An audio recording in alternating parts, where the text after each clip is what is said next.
দেখতে সুন্দর আর খেতে সুস্বাদু এমন কিছু যদি সন্ধ্যেবেলার নাস্তায় তৈরি করা যায় তাহলে কেমন হয় বলেন তো?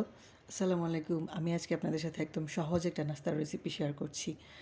তো আমি প্রথমে ২ টা বড় সাইজের আলু গ্রেটারে একদম ছোট এটা দিয়ে গ্রেট করে নিয়েছি। এখন আমি লবণ পানি দিয়ে ভালো মতো কচলে আলু থেকে পানিগুলো একদম চিপে নিব। এই যে দেখেন আমি লবণ দিয়ে মেখে নিলাম, এবার পানি দিব।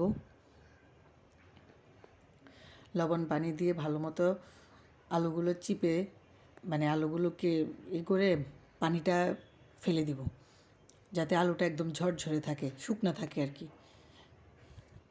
লবণ দেওয়ার কারণে কিন্তু আলু আরও পানি ছাড়ে। এই যে আমি একদম হাত দিয়ে ভালো মতো চিপে নিচ্ছি।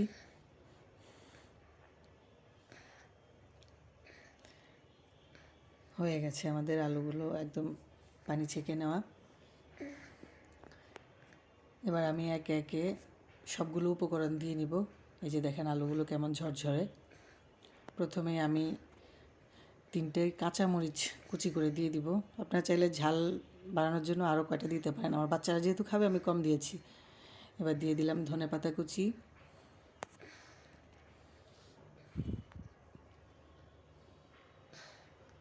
এবার দিব পেঁয়াজ। আমার পেঁয়াজটা ফ্রোজেন করা ছিল, এই জন্য একটু শক্ত। এবার একটু রসুনের পেস্ট দিয়ে দিলাম। এবার স্বাদের রাজা ম্যাজিক মশলা, আপনাদের কাছে যদি নুডলসের মশলা থাকে ওটাও দিতে পারেন। এবার একটু গোলমরিচের গুঁড়া দিব। এখানে দিলাম একটু ৫ ফোড়নের গুঁড়া, স্বাদ মতো লবণ।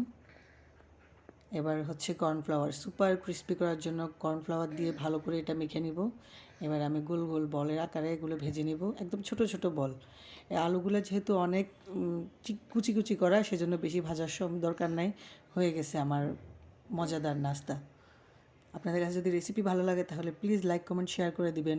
আল্লাহ হাফেজ।